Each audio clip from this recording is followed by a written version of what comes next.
Այ լսեցիք երկու նախկին նախագահների հարցազրույցները։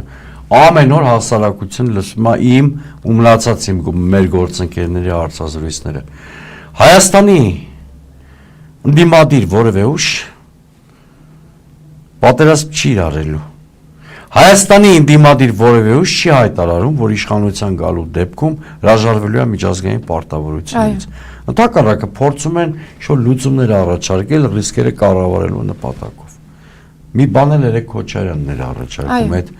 երաշխիքների համակարգ ձևավորելու մասին, հա։ Անկլավ դելիմիտացիայի, դեմարկացիայի կամ անկլավների թեմայով երկու բաներ շաբաթ օրը ես եմ առաջարկել, որ դա սառեցվի կամ կամ փոխանակվեն անկլավներ, այսինքն մնա այնպես ինչպես կա, կամ սառեցվի X տարիների մինչև փոխվստահության մեխանիզմներ լինեն։ Հետևաբար Հայաստանի ընդդիմության շարքերում չկա պատերազմի կուսակցություն։ Ուրիշ բան, որ ընդդիմությունը դա չի կարողացել համոզել հասարակությանը կամ հասարակության մի մաս գտնում է Նիկոլ Փաշինյանի Գեբելսյան քարոզչության ազդեցության տակ։ Ոնց սա մեկ խնդիր, որը պարտադիր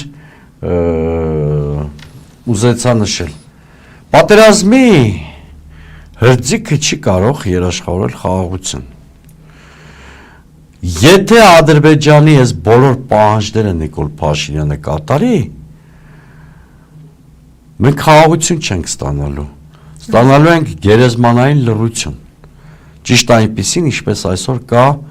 Արցախում, երբ հայերից մի խեղճ հաշմանդամ մարդու կերպար են տողել, Ֆեդերիկի կերպարը, որը կռացած Ստեփանակերտի ամայացած փողոցներում զբոսնում է կամ ադրբեջանական ծաղրուծանակի առարկա է դարձել։ Եթե Ֆեդերիկյան խաղաղություն Նիկոլ Փաշինյանի նկատի ունի, կամ գերեզմանային լռություն,